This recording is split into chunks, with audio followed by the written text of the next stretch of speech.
Good morning.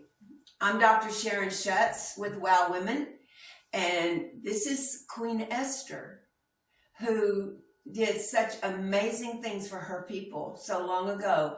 We want to talk a little bit about what you did, what you went through, and who you are. And I just want to welcome you to Wow Women. Thank you. It's nice to be here. Amen. First, I want to ask, who is Queen Esther? Tell us about Queen Esther. Queen Esther is a Jewish girl. My family was lost, and my cousin Mordecai took me in, adopted me as his own. He was quite a bit older than me, so he was very much like a father figure, and raised me as his own daughter up in the way of the Jewish people. Awesome. Yeah. Well, you're very fortunate, very blessed to have somebody that could. Today we don't have, we have the state steps in and whatever, but back then it wasn't that way. No, it wasn't. I was very fortunate and thankful. I mean, so many, like you said, so many people, right, especially now, but even back then, didn't have anywhere to go. So you just, if your family died, you either became a slave or you kind of just fell to the wayside. Yeah. And I was fortunate to have Mordecai who took me in. That's the way it is, or was with widows back then also. I mean, yes, you had to have family. And that's why you wanted a lot of sons, because they, one or the other is going to help take care of mom. Yeah. And, but it's good that you had Mordecai. And it sounds like he was a very loving man. And very much so. I love Mordecai very much, and I'm just thankful. Tell us about the day that they came. I know Queen Vashti would not go before the king to be shown off like a trophy, and I understand that. I do, but back then that wasn't something you could get by with. It wasn't. But tell us about the day they came and took you and the other women, and what happened and how it all came about, and how Mordecai tried to hide you and protect you. It was scary. Of course, I didn't want to go. I didn't want to be part of that. I hid. I did exactly what he told me to do. It was just scary. I mean, you hear the soldiers coming and they're knocking down everyone's doors and they're busting in, and there's so much fear, and you're kind of just praying, let them pass, pass, don't find me, and then they do, and then there's even more fear, and the only thing you can do from there is just trust God. Did you have any idea that why they came for you? I mean, did you understand that they were looking for a wife for the king and all that? I did. I did understand that obviously Queen Vashti had to be replaced. I did not know until I got into the situation what all it entailed as far as finding a wife. Right. It's not how it is today, where you kind of just go out and you meet people and find a wife and that's the one.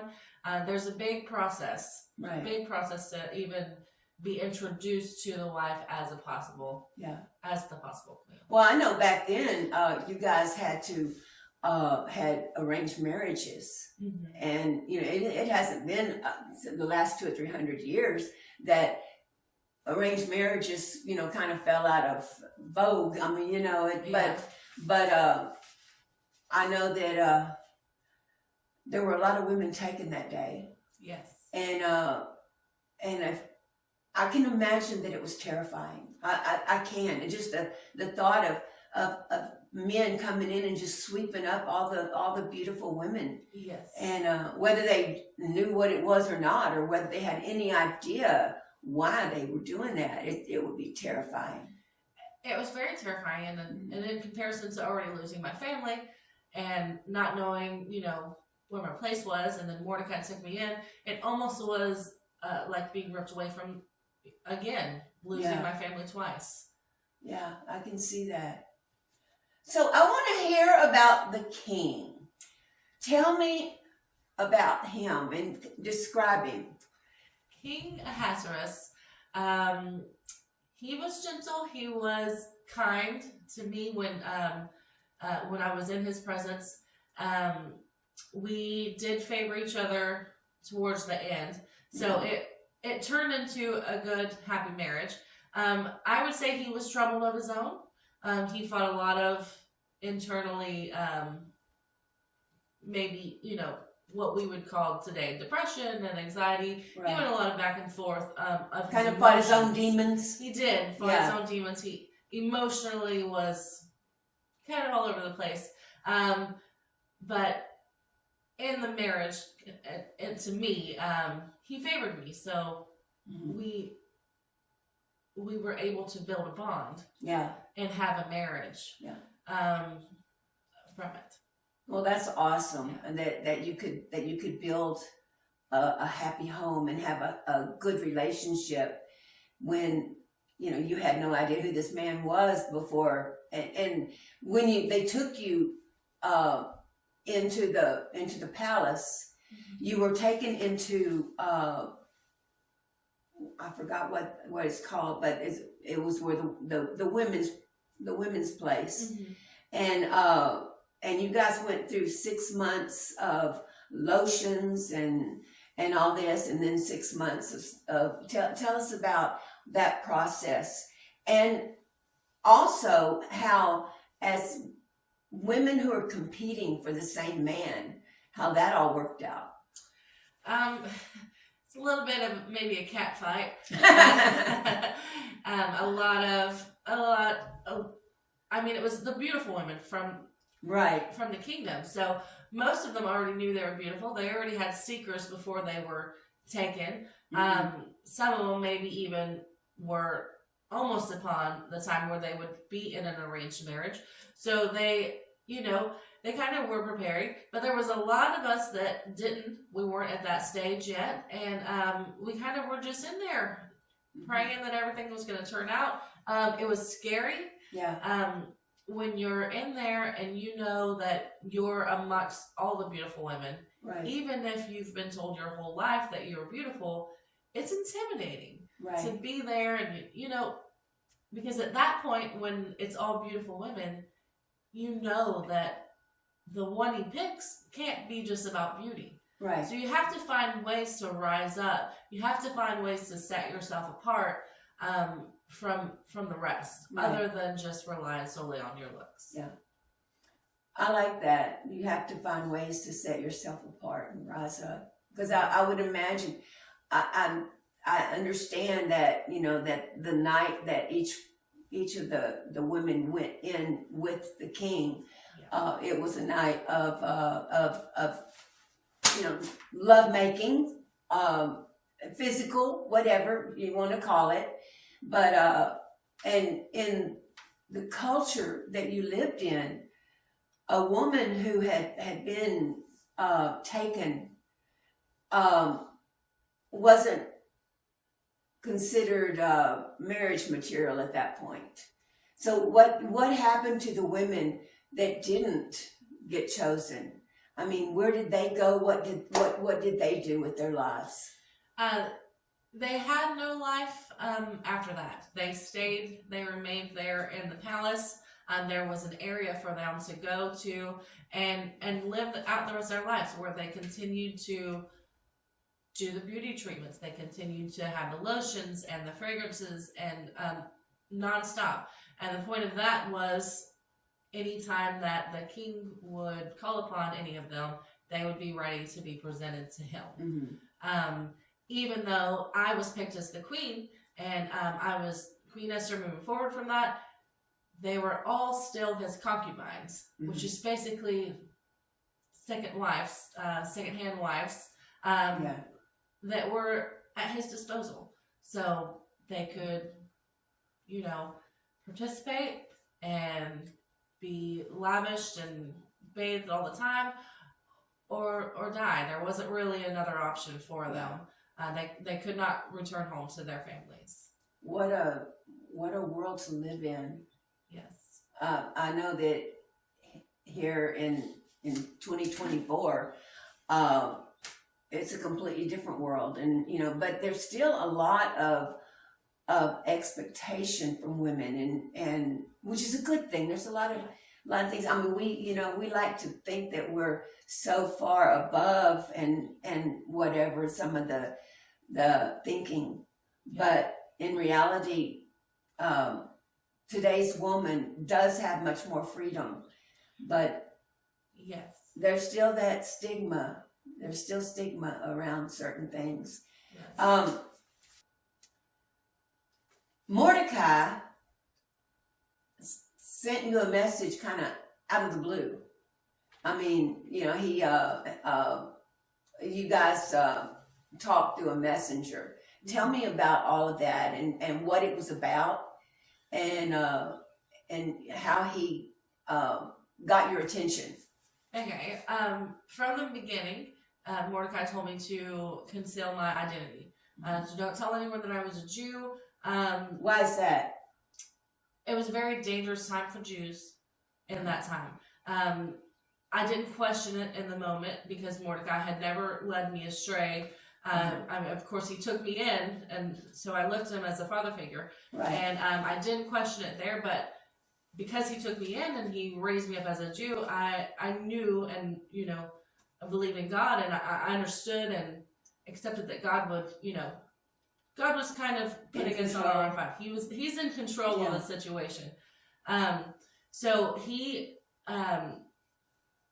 once I got in, for a short time, he was able to come and be in the courtyard, and he kind of just looked upon us and checked with all the servants, checked with any caregivers that were there, just checking on me, and we had little messages back and forth, just updates, what's going on outside, what's going on inside. Right. Up until, of course, the gates were locked, and he was not able to come back in. Right. At that point, some time had passed and I hadn't seen him or heard from him, so I sent for one of the king's princes to come in and asked him to go find Mordecai and check on him, make sure he's okay, and bring me back a message from him. Yeah. And he was able to do that for me. Yeah. Yeah. So there's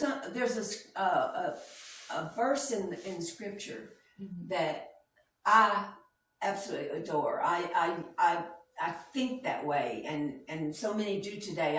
I've heard so many messages and everything, and it was on Mordecai's words. How do you know that you weren't brought into the kingdom for such a time as this? And the reality is, we all know that our life, we were placed in a certain time in history. We were placed in certain circumstances, and whatever. God put us there. We could have been born at any time, but I was born in 1955, and you were born a lot longer than that ago.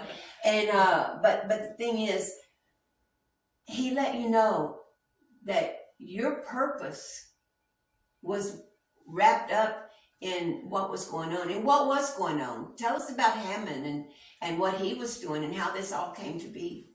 Well, the gates were locked because Haman, he went to the king, and Haman was not a Jew, and he actually hated the Jews, and he hated Mordecai specifically, because Mordecai was not one to bow down.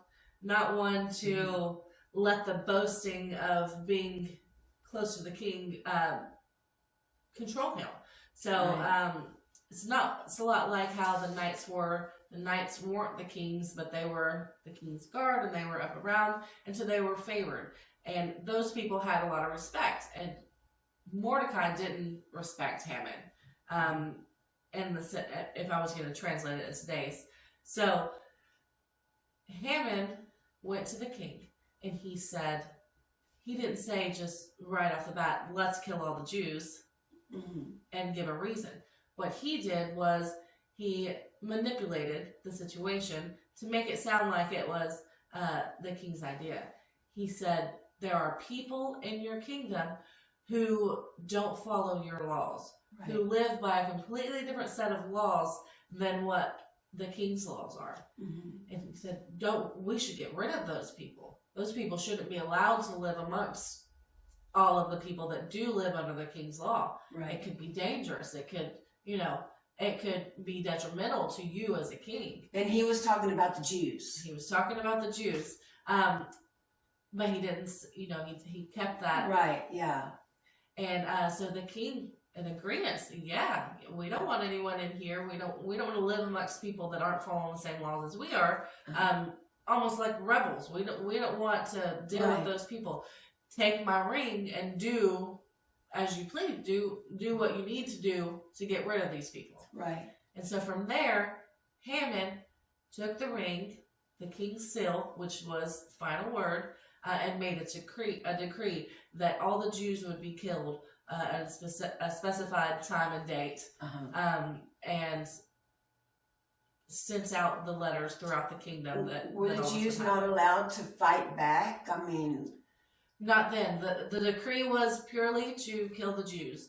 Really? Anyone could kill them any way on this specified time and date. They were just basically going to be set slaughtered. they were going to be slaughtered, executed in their own homes, and it didn't matter where they were. They could. They were a Jew. They would be killed. Wow, that's scary. Yes. Anybody can have that kind of power. Yes. And frankly, I don't know. I think I would probably fight back, but I'm hard-headed. Yeah. But anyway, so Mordecai sent you the message that you needed to go before the king. Yes. And you sent a message back. What? I told him that I would do it. That I would do it even if it meant that I would die from it. Back then you didn't approach, even as the queen, you were not allowed to approach the king without him calling on you. Right. Mordecai's message of telling me that this is my time, this is my place. I mean, I don't know, we just trust in God, and this is my time. This is what I have to do. And I didn't really have a choice, because whether or not the king killed me beforehand or I waited till the day, I was still a Jew. So I was still on the docket, right, to die. So I took that power of his words, and I used it, and it gave me strength. It gave me confidence. Even though I was scared, even though I was still fearful of what might happen, it gave me the confidence that I needed to. So what did you do? How did you get? Well, you just explained how you got the strength, but what was your next step after making the decision to go through it with it and get in front of the king? Well, we prayed and fasted. So I sent word back to Mordecai, and I said, gather all the Jews that you can and pray and fast. And me and my servants will pray and fast too. And we prayed and fasted. And when it was time, I went and approached the king's garden. And I was still scared in the moment, not 100% sure how to go about it. And of course, God opened a door, right, and made it available. He the king looked out and he saw me in the garden, and because he has so much favor on me, he called upon me. So I put myself in a situation that I wasn't supposed to be in. I wasn't supposed to be in his garden. I wasn't supposed to approach him without being called on.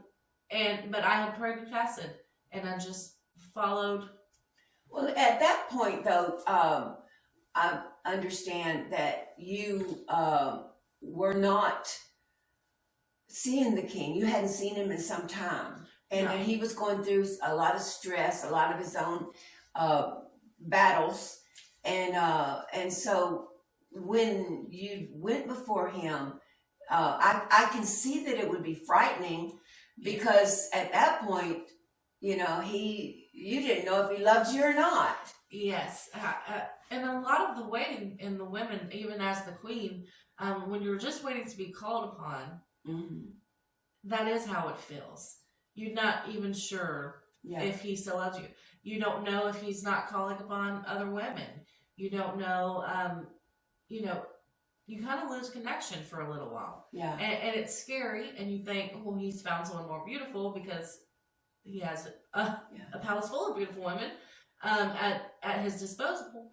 And so on top of being scared of dying, there's also that lack of communication in the marriage that was scary and daunting in the moment. So you went before him, and what did you say? What did you do? What happened?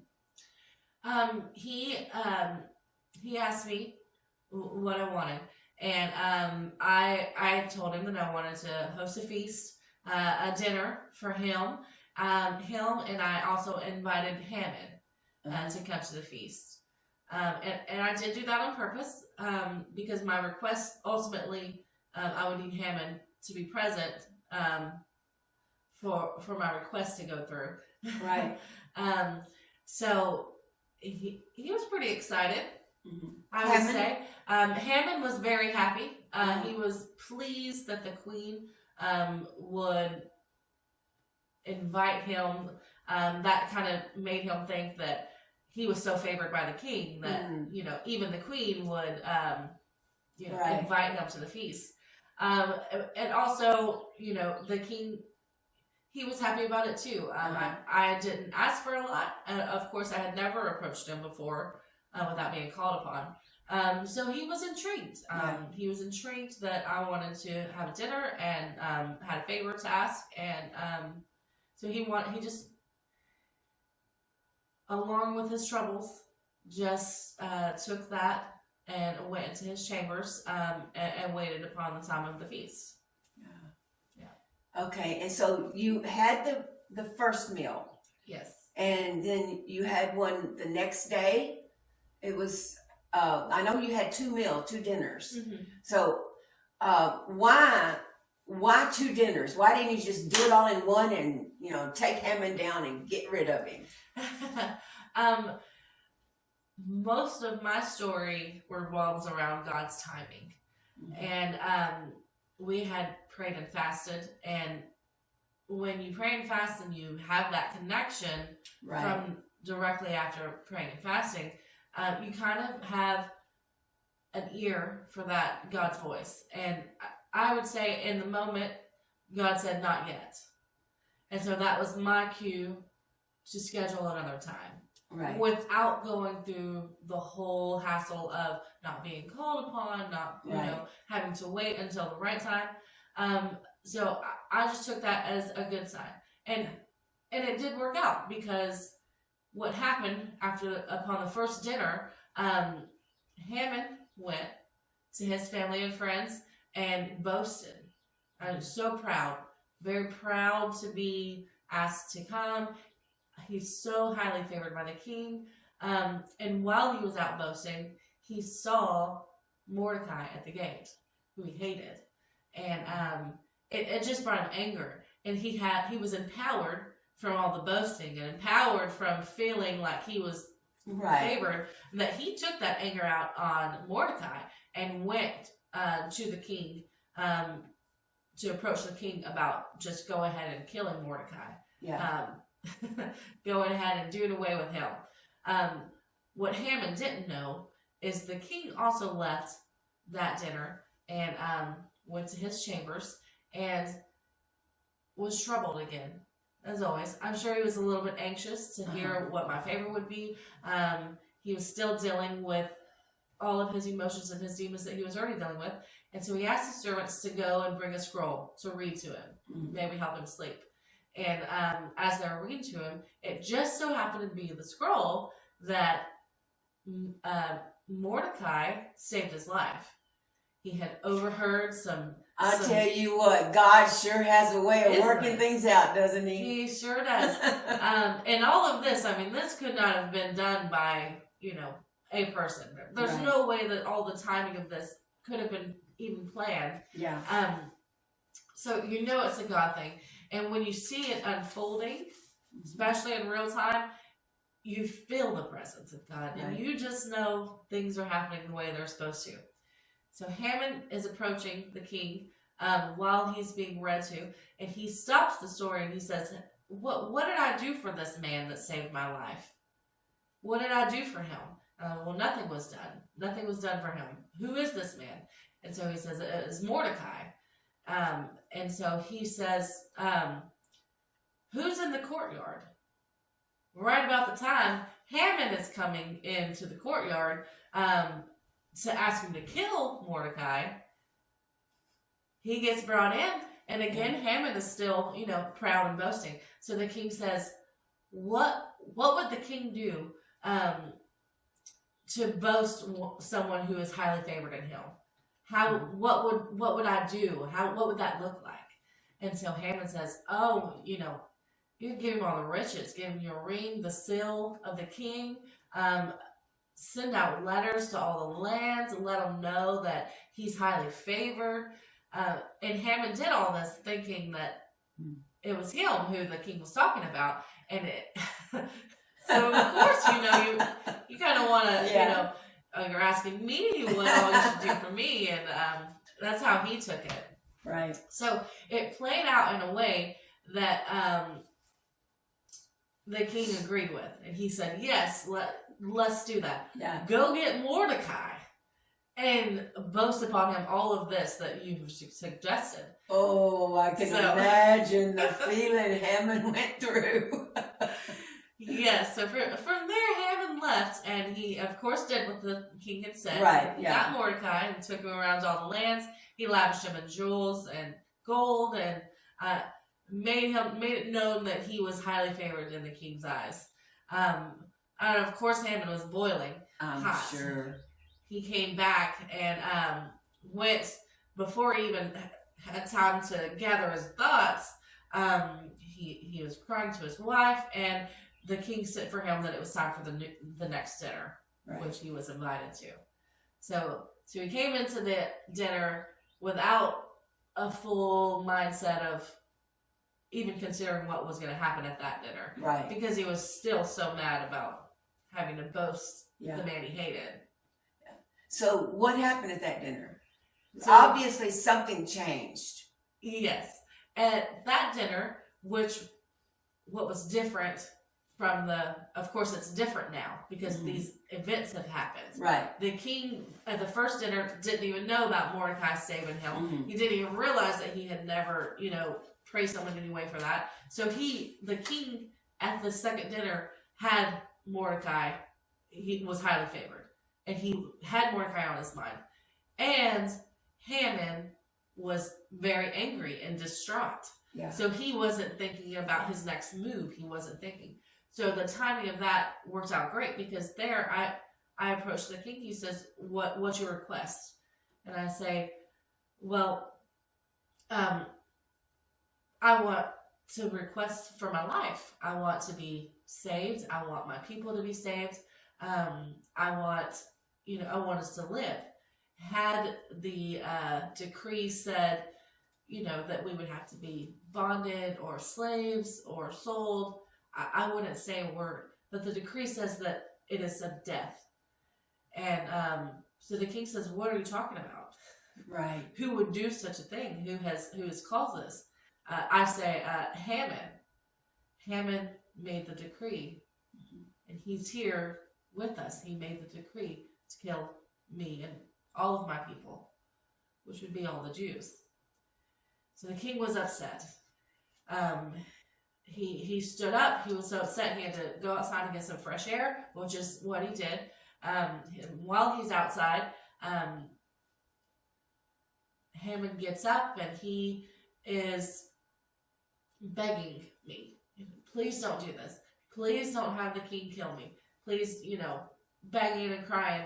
And just about the time he falls down onto the bed where I'm sitting, the king walks back in. Yeah. And so, already irate from the situation of thinking that I was going to be killed, and that I was upset about it, he sees Haman, not knowing that he was begging for his life, and just takes that anger and he calls for Haman to be taken away immediately. So the guards come and they cover Haman's mouth. He doesn't even have a chance to say another word. Yeah. And is pulled out and persecuted. Yeah. From there. So they wound up hanging him on the scaffolding that he had built for Mordecai. Yes. I didn't get a chance to talk about that, but Haman had built a scaffold just for Mordecai. Of course, for as many Jews as he could, but he wanted to kick it off with Mordecai because that was his mortal enemy, so to say, and ended up backfired on him. Yeah. Because that's his way of death, ultimately. So then, after all this happened and Haman was dead, then the king brought Mordecai in and favored him, honored him. What happened there? He brought Mordecai in, and you couldn't change a king's decree. Right. So the decree that Haman had set in motion to have all the Jews killed was still in place. Why couldn't you change the decree? Why didn't the king just be able to say, cancel that, this is the new rule? And back then it would have been very confusing to do that. So the law had to be the law because once a decree was set out, it was set out to all the lands and everyone. Uh-huh. So it's not like it is today where you can just send an email out or get on social media and make a big announcement. Right. Back then it took a lot of time and a lot of patience really to get all the word out. So it was too late and it was against the rules to do that. They didn't want to make things confusing, of course. Yeah. I mean, because then what about all the people that didn't get the news? They wouldn't understand, and then there would be no law. So then basically, if it was a decree was made and it was the king's seal was used to stamp and say this is a decree, then that became law and you couldn't change it. That was the law and you couldn't change it. That's okay. So tell me what you guys came up with. The king told me and Malachi, he says, come up with a plan and let me know what your plan is. And because we couldn't cancel the law, and of course we couldn't put a law in place to kill everyone else because then everyone would die, we decided that God favors us and we know it. Mm-hmm. And we could fast and pray and God would save his people. So instead of laying down and taking the slaughter, we put a decree in place that we could fight back, that the Jews could fight back to protect themselves. Right.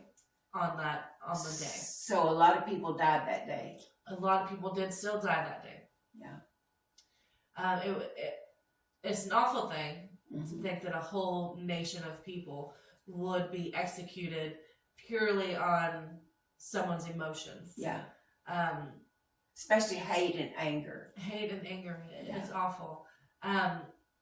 But as a Jew and you grow up and you're kind of waiting for the Messiah and you have all the God's plans in motion and you pray and you have that connection, it's really a powerful thing. Yeah. Even in the mix of chaos and danger and fear, to see God's work. See a loving God who takes care of his people. Yes.